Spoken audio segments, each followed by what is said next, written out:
National medical college হাসপাতালে এক রোগী মৃত্যুকে কেন্দ্র করে হাসপাতাল স্বাস্থ্য দফতর চাপানুতোর অব্যাহত। প্রশ্ন উঠেছে, সত্যি কি ওই রোগীর মৃত্যু হয়েছে ডেঙ্গিতে? গত কয়েকদিন ধরে ন্যাশনাল মেডিকেল কলেজে ভর্তি থাকার পর মঙ্গলবার সকালে মৃত্যু হয় রানীগঞ্জের এগারার বাসিন্দা লব কুমার খাঁর। হাসপাতালের চিকিৎসক ডেথ সার্টিফিকেটে লিখে দেন ডেঙ্গিতে আক্রান্ত হয়ে রোগীর মৃত্যু হয়েছে, কিন্তু ওই ব্যক্তির আইজিএম পজিটিভ হলেও এলাইজা টেস্টের রিপোর্ট না আসায় ডেঙ্গির কারণে মৃত্যুর বিষয়টি মানতে রাজি হয়নি রাজ্য স্বাস্থ্য দফতর।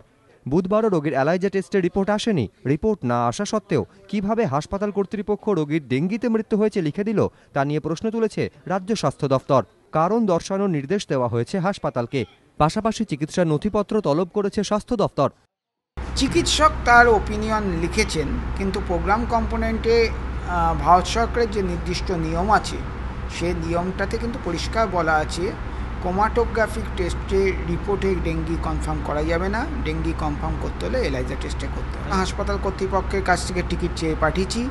এই টিকিট বিশেষজ্ঞদের দ্বারা পরীক্ষিত হবে এবং বিশেষজ্ঞরা যেভাবে মতামত দেবেন সেক্ষেত্রে যদি কোন পরিস্থিতি এটা লেখা হলো, কী কী ইনভেস্টিগেশন হয়েছিল, আরও ডিটেলগুলো আমরা হাসপাতালের কাছে চেয়ে পাঠাতে পারি।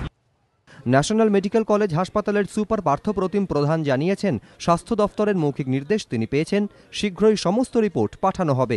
নিমাই পান্ডা, এবিপি আনন্দ, কলকাতা।